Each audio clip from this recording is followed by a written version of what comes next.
네, 이 시간을 통해서 몇 차례 강조해드린 적이 있습니다만 이 여름 휴가철이 마무리가 되면서 코로나 사태 이후에 세계 증시를 이끌었던 미국과 또 우리나라 한국 증시에서 두 가지 불길한 징조가 나타나고 있습니다. 이에 따라서 그동안 좀 나돌았던 위기설로 인해서 우리 증시가 좀 위기를 맞게 되진 않을까 이런 우려감이 나오고 있는데요. 오늘은 이 시간을 통해서 또 미국과 한국에서 나타나고 있는 불길한 징조가 무엇인지 또 자세한 전망을 함께 들어보도록 하겠습니다. 도움 말씀 주시기 위해서 한국경제신문의 한상춘 논설위원 나와 계십니다. 안녕하세요. 네, 안녕하십니까. 네, 반갑습니다. 어제 우리 시장 흐름 참 어려웠습니다. 코스피가 2%, 코스닥이 4%가 급락하는 모습을 보였는데 그러므로 인해서 오늘 미국 시장 흐름이 상당히 중요했습니다. 네, 어제 방송에서도 그런 말씀을 드렸습니다는 이 유독히 한국 증시가 이 코로나에 민감한 이런 반응을 보이고 있다 하는데요. 지금 이 앵커께서 말씀하신 대로 사실 어제는 그런 장세가 됐다. 그래서 오늘은 사실 이런 코로나 장세에서 주가가 더 빠질 것이냐 하는 것이 아마 투자자 입장에서는 가장 관심사가 될 거로 이렇게 보이는데요. 저도 이 대목에 있어서는 한국의 2차 팬데믹으로 2차 코로나 쇼크가 유럽이라든가 그 다음에 미국 증시로 순차적으로 전염 효과 내지는 잔물결 효과가 있느냐 하는 것을 많이 지켜본 상태거든요. 근데 다행히 중국의 통계에서 이렇게 신뢰 문제가 있긴 하지만 중국이 발병진원지 상태에서 자체 발급이 재료가 됐었거든요. 그래서 어제 한국 증시가 코스닥과 코스피가 많이 떨어지긴 했습니다는 중화경제권 주가가 의외로 좀 좋았었고요. 그리고 유럽과 미국에서 순차적으로 이렇게 될 때 2차 코로나 쇼크에 대한 발생하지 않는 이런 모습을 아마 앞서 5시 30분부터 우리 캐스터분이라든가 서상현 팀장께서도 전해주셨습니다. 그래서 오늘 한국 증시에서 가장 관심사가 이렇게 볼 것은 역시 지난주 금요일부터 어제까지 하루 쉬어가 쉬었으니까 어제까지 한 90포인트 정도 코스피 지수가 떨어졌는데요. 이것이 반등에 성공할 것인가 하는 이 측면인데요. 이 대목은 2차 코로나 쇼크가 한국만 유독히 많이 이렇게 또 정부의 대응적인 측면에서 한국만 굉장히 이렇게 된다는 것을 좀 참조하실 필요가 있고요. 아까 서 탐정께서 잘 지적했습니다는 주식은 사실 크게 반응했습니다는 외환시장은 상당히 안정돼 있거든요. 또 채권 시장도 상당히 안정돼 있기 때문에 나중에 결론을 좀 말씀드리겠습니다는 오늘 제목에 흔들리면 돈이 낸다 하는 이런 제목을 하는 것이 지금 투자자 입장에서는 가장 관심이 되는 게 아닌가 생각합니다. 오늘 사실 뉴욕에서 이렇게 금융시장에서는 달러 가치가 어떻게 될 것이냐 이게 더 월가에서 시장 참여자들이 더 관심이었습니다. 앞서 달러 인덱스가 92, 장중간 때는 92 레벨까지 깨질 조짐을 보였었거든요. 그래서 글로벌 헤지 펀드들이 마진컬이 발생하면서 달러 투매 현상이 나타나는 것, 그래서 달러 인덱스가 92 레벨 때 초반으로 떨어지는 것, 이 흐름이 뉴욕 월가에서는 2차 코로나 쇼크보다 더욱 관심이 됐다 이렇게 됐고요.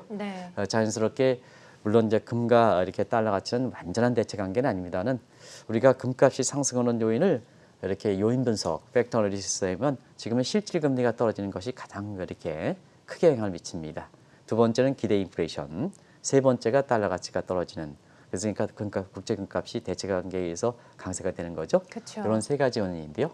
아무래도 기대 인플레이션가 증가하는 측면, 그 다음에 실질 금리가 기대 인플레이션 증가하면 실질 금리의 기대 금리 수준도 떨어지니까 결과적으로 보면 달러 가치가 국제 금값이 올라가는 현상이거든요. 그래서 국제 금값이 2,000달러 회복하고 또 은값도 다시 좀 정상화 찾은 것도 오늘 뉴욕 증시에서 뉴욕 금융시장에서 관심이 있게 지켜볼 대목이 아닌가 생각합니다. 말씀을 해주신 것처럼 미국 시장은 2차 팬데믹 우려가 좀 나타나지 않고 있어서 다행이긴 합니다만 외환 시장에서 이 달러 투매 현상이 좀 나타나는 것이 좀 우려스럽지 않겠습니까? 여름 휴가철 돌아오면서 가장 먼저 불길한 조짐이 외환 시장부터 나타나는 것이 지금의 과거 위기 때와는 좀 다른 점이다 이렇게 됐습니다. 그만큼 달러 가치가 흔들리는 양상인데요.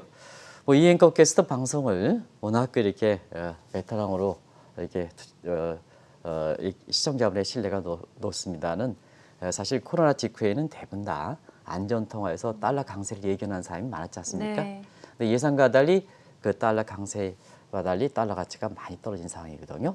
아시겠지만 달러 인덱스 상으로 보면 코로나 직후에 103 레벨 정도다가 지금은 오늘 새벽에는 92레벨대로 떨어진 이런 양상인데요. 뭐 아시겠습니다는 아무래도 달러 가치도 다른 국가의 교환 비율, 다른 통화 가치 문제거든요. 그렇죠. 그러니까 미국이 돈을 가장 많이 풀었지 않습니까? 다른 국가에 비해서 돈을 많이 풀었으니까 결국 달러 가치가 떨어지는 현상이 발생한다. 이렇게 이제 보시면 되겠습니다. 아무래도 과잉 달러 공급 문제에 따라서 최근에 고개를 들고 있는 기대 인플레이션. 그러다 보니까 종이 화폐에 해당돼서 아무리 기축 통화를 하더라도 달러 가치가 떨어질 수밖에 없다 이렇게 됐고요. 지금 추가 경기 부양책 관련해 가지고 설레설레 하고 있습니다는 교육 규모가 작든 크든 간에 지금은 미국의 재정 적자라든가 국가 채무가 많이 증가하기 때문에 미국의 국채가 이전만큼 매력이 있는 게 아니거든요. 그러니까 일반 투자자들 그리고 대외적으로 보면 중국이라든가 이런 게 갈등 때문에 미국의 국채를 사지 않는 상태에서 이게 경기 부양을 하긴 하더라도 누가 사줘야 되는데요. 누가 사줄 것이냐 하는 측면에서 페드가 적자 국채를 인쇄하지 않느냐. 이게 만든 마니티베이션 방식이거든요. 국채의 화폐화 방식. 그러면 유동성 더 풀리죠. 왜냐하면 사실 적자 국채 행정부가 이렇게 발행한 것을 이렇게 사주니까 중앙 입장에서는 돈이 그만큼 나가지 않습니까? 그런 측면에서 앞으로 달러 가치가 더 떨어지는 게 아니냐. 그렇다 본다면 코로나 직후에 달러 인덱스가 103에서 지금 92레벨 때도 모든 자산이 올라가는 가운데 달러 가치가 떨어지다 보니까 결과적으로 보면 달러 자산을 많이 갖고 있는 이런 글로벌 헤지 펀드들이 달러 가치가 이렇게 떨어진 상태에서 마진콜이 발생하지 않습니까? 네. 마진콜이 발생하니까 갖고 있는 자산을 팔아야죠. 딜레버리지 해야죠. 그런 과정에서 사실 달러 투매 현상이 나타나면서 지금 달러 인덱스가 91레벨까지 떨어지는 이런 사태가 발생하는 것이 오늘 뉴욕 금융시장에서 증시보다도 네. 우리는 증시가 지금 관심이 있습니다는 증시보다도 더 큰 관심이 됐다 이렇게 됐습니다. 네, 그렇군요. 이 말씀을 해주신 것처럼 이 헤지 펀드들이 달러를 투매하는 직접적인 계기가 된 것이 이 피치사가 미국의 신용 등급을 강등시킨 그 일 때문 아니겠습니까? 네, 네. 그 기점을 해서 지금 글로벌 헤지 펀드들이 네. 달러 포지션을 숏으로 지금 지는 장상이 뚜렷한 상태에 매도 물량이 많다 보니까 달러 투매다 이런 얘기까지 나오고 있는데요. 뭐 아시겠습니다는 이 직접적 계기가 된 게 피치가 지난주인가요?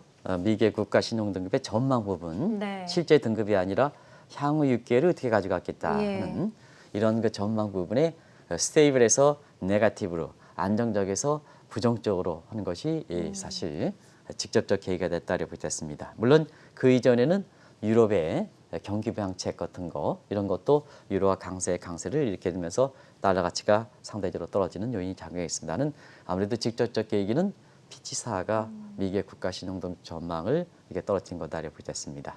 근데 시청자 여러분이 항상 피치사에 대해서는 세계 3대 평가 기관이지만 미국 중심의 사고를 갖고 있어서 사실 그 피치사의 영향력을 많이 퇴색시킨 걸로 이렇게 알고 있는데요.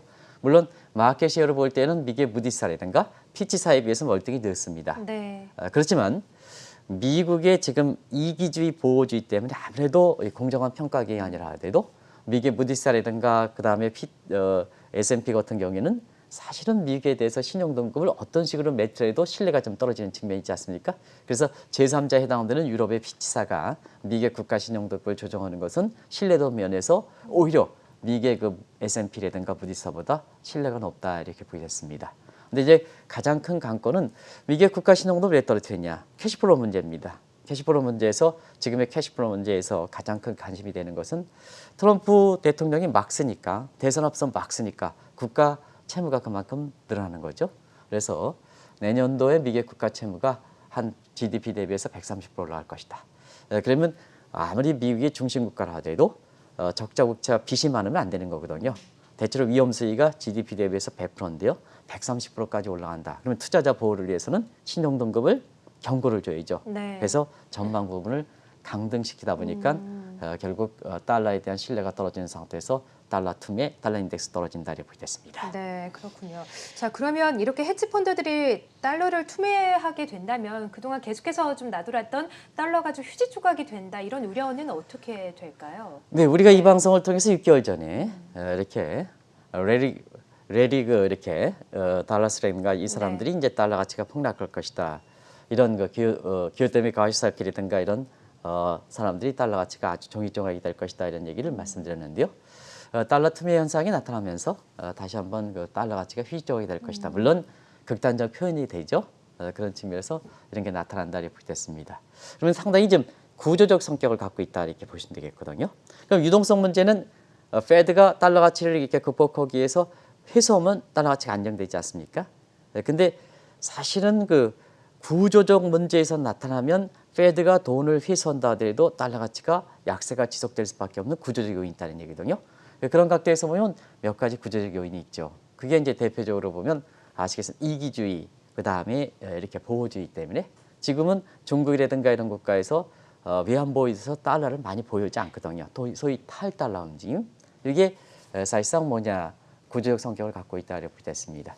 두 번째는 일전에도 한번 말씀드렸습니다는 5월 1일부터 이 중국에서 디지털 위안화, 네. 하반기에는 일본도 디지털 이렇게 엔화 그러다 보니까 사실 그 법정 화폐라하고 기축통화라 하더라도 지금의 좀 오프라인상이 갖고 있는 달러의 지위는 흔들릴 수밖에 없죠. 네. 전부 지금은 뭐냐면 오늘도 전부 아마존이든가 언택 관련된 주가가 선덕이 주가를 끌어올리지 않습니까? 그렇죠. 그런 측면에서는 사람의 생활 방식이 전부 온라인 방식으로 이렇게 바뀌고 있는데 경제 활동도 거기에 결제통화 방식이 이렇게 디지털 통화가 이렇게 되면 오프라인상의 그동안 기축통화 역할을 했던 달러에 대해서 버리는 풍조가 나타난다 이렇게 보겠습니다. 이것도 상당히 구조적 요인이지 아니냐. 시청자는 한번 판단해 보시기 바랍니다. 그리고 최근에 보면 달러의 지위가 확고하게 있었던 것이 결제 시장입니다. 원유 결제 시장 이런 시장에선 달러 비중. 왜냐하면 국제 메이저 플레이들이 칼텍스라든가 뭔가를 지배하는 상태에서 사실 결제 통화 방식을 달러로 해서 그 어느 방식보다도 이렇게 결제 통화에 있어서는 달러 지위가 확고한데요. 최근에 중국이 이렇게 사실 그 원유 결제하는 부분에서 위안화를 결제해서 페트로 위안이라는 네. 페트로 달러에서 페트로 위안이 나온 상태에서요. 9월 이후에 중국과 관련된 이렇게 원유 결제 보면 대부분 다 그 첫 사례에게 성공적 사례를 바탕으로 해서 전부 위안화 결제를 나가겠다 하는 페트로 달러 지위가 떨어지는 거죠. 이런 구조적 성격을 갖고 있기 때문에 아무래도 마진컬에 걸려 있는 달러 자산을 보유하고 있는 글로벌 헤지 펀드들이 단기적으로 돈을 많이 공급한 걸 회수하기 어렵지 않느냐. 그다음에 구조적 요인에서 미국의 이기지 자천 측면이 있죠. 트럼프 대통령이. 그다음에 디지털 통화라고 하고 페트로 위안이 발생하고 페트로 달러 위치가 떨어지다 보니까 이게 투명 현상이 나타난다. 그래서 단기적 구조적 요인이 겹쳐 있는 상태다 이렇게 보겠습니다. 네. 자, 그러면 이런 가운데 좀 한 가지 이해가 안 되는 부분이 달러 가치가 큰 폭으로 떨어지고 있는데 왜 신흥국 통화도 투매 현상이 같이 일어나고 있는 걸까요? 이건 시청자분이 지금 브라질 국채라든가 멕시코 국채라든가 국내에서 이렇게 증권사들이 이 브라질 국채 그다음에 터키 국채 이런 걸 파는 상태인데 어제 그렇게 사실 그 주가가 우리나라의 주가가 떨어지는데 외환 시장 같은 게 굉장히 안정세를 보였거든요. 결과적 보면은 사실 어제 주가가 떨어지는데 원달러 환율이 올라가서 네. 달러를 보유하고 있는 사람들이 좀 좋아야 되는데요. 환율은 꺾고 떨어졌지 않습니까? 네. 그러다 보니까 시청자분의 문의가 상당히 많았어요. 그러면 자 당신 얘기대로 달러 가치가 달러 인덱스가 떨어진다 이렇게 본다면 자 신흥국 통화는 강세가 돼야 되지 않느냐. 근데 신흥국 통화 중에서는 차별화가 나서 중국의 위안화와 한개 원화만 좀 안정세를 보이고 나머지는 전부 폭락하고 있습니다. 이것도 또한 특이한 현상인데요. 네. 한번 보겠습니다. 왜 그럴까 하는 측면에서는 달러 인덱스 가지고 달러 가치를 평가하면 이렇게 지금 포함 범위가 대부분 6개 통화죠. 유로와 캐나다 달러와 엔화, 그다음에 영국의 파운드와 그리고 스웨덴 크로너와 이렇게 해서 이렇게 이제 6개 통화에 대비하다 보니까 이게 벗어난 통화는 여기에 포함되지 않거든요. 네. 근데 최근에 보면 유로화 대비 유로화 강세, 달러 가치 약세, 엔코 강세, 달러 약세 이렇게 되는 거죠. 그래서 사실상 과거 1973년에 이 지표가 이렇게 구성 통화를 그때 당시에 교육을 비중으로 생각해서 했는데 이게 고쳐지지 않는 것 이런 때문에 하나의 나오는 현상이다 이렇게 보겠습니다. 그러다 보니까 달러 강세하면 달러 약세하면 신흥국 통화 강세되지 않느냐 하는데요. 그렇지는 않다 이렇게 보겠습니다. 다른 그 신흥국 통화들을 한번 보면 한번 말씀드린 다른 그 신흥국 통화든 신흥국이 똑같은 신흥국이 아니다. 차별 현상에 대해서 이렇게 많이 이렇게 말씀드렸었는데요. 중국과 한국, 인도 정도만 버티고 있는 거죠. 근데 사실 다른 국가들은 전부 코로나의 충격에 의해서 지금 외국 자본이 유출하는 과정에서 굉장히 통화 가치가 급락하는 현상이 발생하고 있다고 보겠습니다. 그래서 브라질의 헤어라, 남아공의 랜드와 그다음에 터키 리라. 요새 터키 리라가 굉장히 안 좋죠. 네. 연초 대비해서 20% 폭락. 달러 약세 속에 인덱스상의 달러 약세 속에 이들 국가는 사실 상대적 권체라면 자국 통화 강세돼야 되는데 요 신흥국 통화들은 20% 폭락하는 현상이 발생한다 이렇게 보이됐고요. 이게 최악의 국가다 이렇게 보이됐습니다. 그리고 러시아의 루블화, 멕시코 페소화, 굳이 멕시코를 붙인 것은 페소화를 하는 게 여러 가지 국가가 있거든요. 네. 그래서 멕시코 페소화는 올해 들어서 15% 폭락 이렇게 보시면 되겠습니다. 결과적으로 보면 글로벌 자산, 신흥국 투자 자산에서 보면 그것이 부동산도 있고 채권도 있고 있습니다는 사실상 시청자분이 아셔야 될 것은 이 주식 때문에 여기에 글로벌 채권이라든가 부동산에 손실이 많이 발생하는 것이 가려져 있습니다는 사실 신흥국 그 채권이라든가 신흥국의 부동산 펀드 같은 것 이런 것은 지금 상태 통화치가 이렇게 폭락하는 상태에서 사실 굉장히 국내 투자자들이 손실이 많이 발생하고 있다 이렇게 보겠습니다. 네. 주식에서 가려졌을 뿐이지 그런 것을 좀 염두에 두실 필요가 있다 이렇게 보겠습니다. 그래서 외환시장에서 나타나는 이런 새로운 조짐도 시청자들이 주목하실 필요가 있다는 걸 말씀드리겠습니다. 네, 그렇군요. 이 미국에서 이런 달러 투매 움직임과 함께 또 우리 시장에서는 이 개인 투자자분들이 코로나 사태 이후에 주식을 또 많이 팔고 있습니다. 네, 네. 사실 어제에 또 금요일에 이렇게 보면 우리 주식이 많이 떨어졌죠. 네. 많이 떨어지고 외환시장과 채권시장 안정돼 있거든요. 네. 그만큼 우리만의 독특한 요인이 있지 않느냐 이렇게 보고 있습니다. 그러다 보니까 사실 한국의 주식이 가장 많이 올랐죠. 코로나 이렇게 직후에는 우리 기억으로는 3월 19일 날인가요? 한국의 코스피지수가 1453. 맞습니다. 네. 네. 코스닥은 뭐 그보다 더 떨어졌는데 세계 증시에서 그 위의 상승률을 보면 다 1위였었죠. 네. 그래서 1위 한 가정에 코스닥은 100% 이상 급등하는 가정에서 고평가에 대한 부담이니까 또 한국에서 이렇게 코스닥을 주도했던 바이오업종들 같은 경우에는 평균 표가 200배 이상 되다 보니까 특정한 부분에 이렇게 그 아스 부분이 이게 공풍선이 아주 이렇게 부풀어져 있는데요. 네. 조금만 되면 뻥 터진다 이렇게 됐습니다. 네. 그런 것을 시청자 여러분한테 항상 이렇게 말씀드렸는데요. 그렇습니다. 정치적으로 이게 문제는 아닙니다. 이런 때 사실 그 코로나 문제라든가 뭔가 어제도 이제 말씀드렸습니다. 이런 문제 국민 전염병 문제이기 때문에 국민이 협조해 있죠. 근데 이제 경제를 안정시키고 이런 측면에서는 한쪽은 경기 부양책하고 축양 편성하고 적자로 하면서도 이런 문제에 대해서 시장을 다스리는 이런 쪽의 코로나 대책이 같이 겸해져야 되거든요. 한쪽은 경기 부양 엊그제까지 OECD 1위 정도 공치사하다가 이 코로나 문제 때문에 강하게 이렇게 되면 경기가 이렇게 엇갈려 되거든요. 어려울 때일수록 그런 아주 세심한 배려가 필요하거든요. 이쪽은 강하게 오고 이쪽은 근데 우리 증시는 세계에서 가장 많이 올랐지 않습니까? 그러다 보니까 주가가 이렇게 다른 국가 증시는 비교적 안정적인 가운데 우리 증시가 폭락하는 사태가 발생했다 이렇게 보겠습니다. 그런 측면에서 좀 아쉬운 점은 있었다 이렇게 보겠습니다. 결과적으로 보면 이것이 오늘로 투자자의 관심이 오늘 가장 주가가 한번 더 떨어진다면 네. 굉장히 공포가 더 확산되겠죠. 그렇죠. 오늘 아마 무엇보다도 주가가 추가적으로 떨어지느냐 아니면 반등에 성공하느냐 맞습니다. 이 대목이 가장 관심이 되지 않겠나 이렇게 보고 있습니다. 네. 그런 과정에서 일단은 유럽이라든가 미국이라든가 중화경제권이 우리와 것처럼 2차 팬데믹이라든가 이런 쪽에서 시장이 나타나지 않았다는 측면 그리고 사실 우리나라에서 보면 주가가 떨어진 가운데 외환시장과 채권시장 이런 측면은 상당 부분 안정세를 보인다. 이런 점이 이제 나중에 우리가 이 시간에 결론을 맺을 때 어떤 식으로 대응해야 되느냐 하는 것을 이렇게 말씀드릴 때 근거로 이렇게 삼으실 필요가 있다는 걸 말씀드리겠습니다. 네, 그렇군요.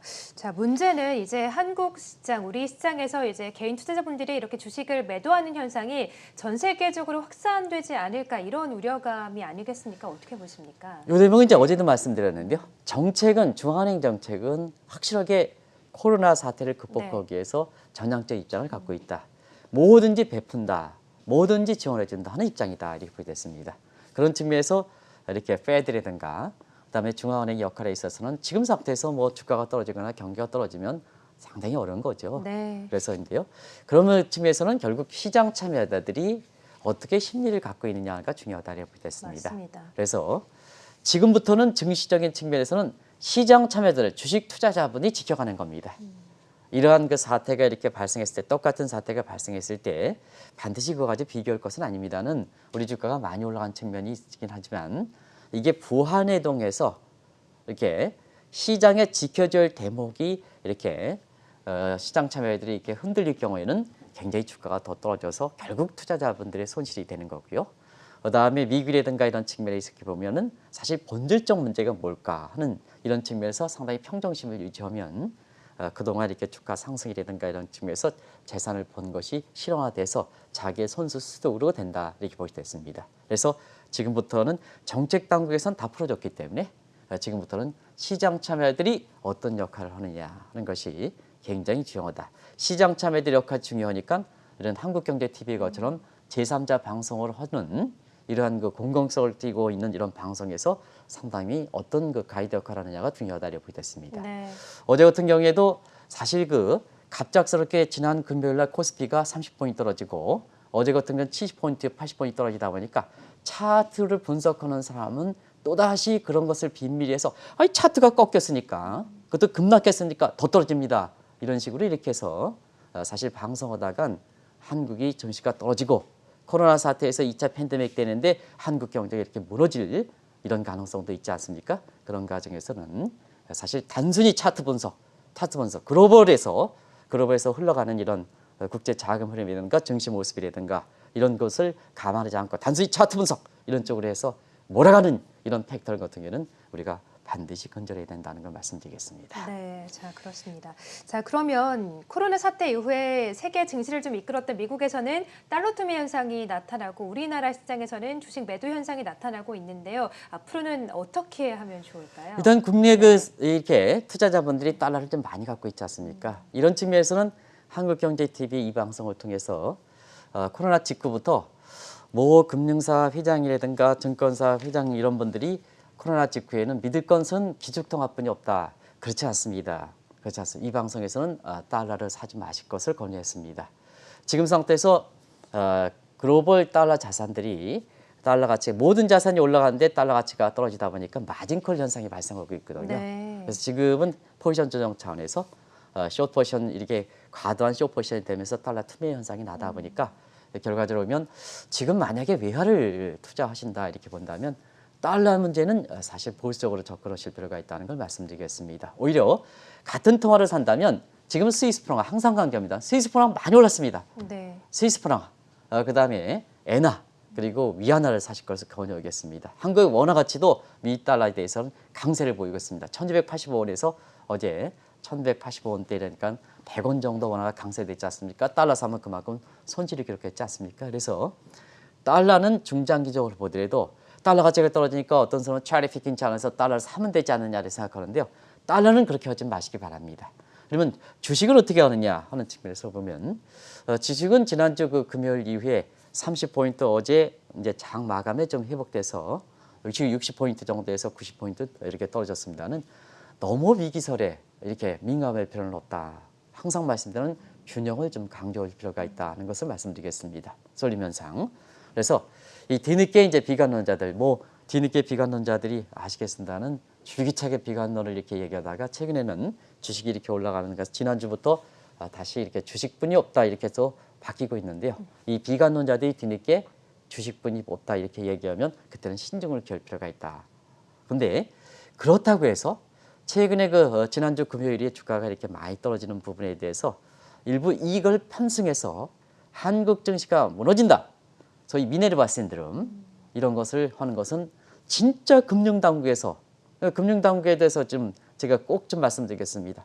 이렇게 해서 지금 주가가 떨어지는 가운데 심리가 가장 중요한데 다른 데서 안정적을 보이고 있는데 이런 편성에서 어제 주가가 떨어지니까 주가가 차트 분석에서 폭락합니다. 이런 미네르바 신드롬 같은 경우에는 한국 경제를 위해서 또 우리 국민들이 스트레스를 받는 상태에서 이 미네르바 신드롬에서 비관론을 아주 주가가 떨어질 때 얘기하는 사람들은 최대 적이다 해가지고 시장 안정이 그게 감독 기능이 해야 되는 거 아니겠습니까? 그래서 그런 사람들은 제발 최대 적으로 해서 경계할 필요가 있다 이렇게 보시면 되겠습니다. 결과적으로 보면 지금은 주가가 많이 올라갔으니까 올라가면 좀 자제하실 필요가 있죠.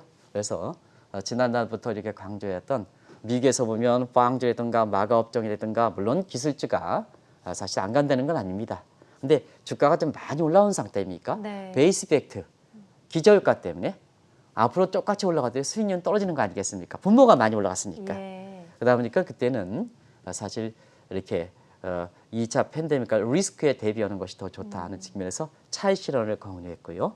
그다음에 너무 민가설에 그렇게 이렇게 위기설에 민감하지 않으면서 주가가 많이 떨어진 것은 경우에 따라서는 주식을 살 수 있는 좋은 기회가 되지 않겠느냐. cherry 기회. 이렇게 해서 이렇게 많이 온 것은 이익을 실현하고 조금 이제 시간이 경과됐기도 했지만 사실 최적기는 지난달 말과 8월 초가 됐지 않았냐 생각합니다. 네. 그리고 이제 지금 상태에서는 너무 위기설에 민감하지 말고 지금 상태에서 주가가 많이 떨어진 업종을 중심으로 해서 다시 한번 주식을 매입할 수 있는 지금 돈길이 갈 게 없지 않습니까? 네. 금리 낮춰졌죠. 돈은 회수한 거 회수하지 않죠. 부동산은 막혀 있죠. 어디로 가겠습니까? 그런 측면에서는 그렇습니다. 한 가지 더 말씀드리면 이번을 계기로 해서 다시 한번 한국 증시가 이렇게 떨어진다 하는 미네르바 신드롬.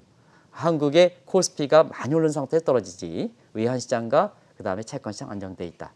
또 우리나라의 그 코스피와 코스닥이 떨어지는 것이 다른 미국이라든가 유럽의 전염 효과, 잔물 결과 나타나지 않았다 하는 이 점은 꼭 좀 마지막으로 말씀드리겠습니다. 네, 알겠습니다.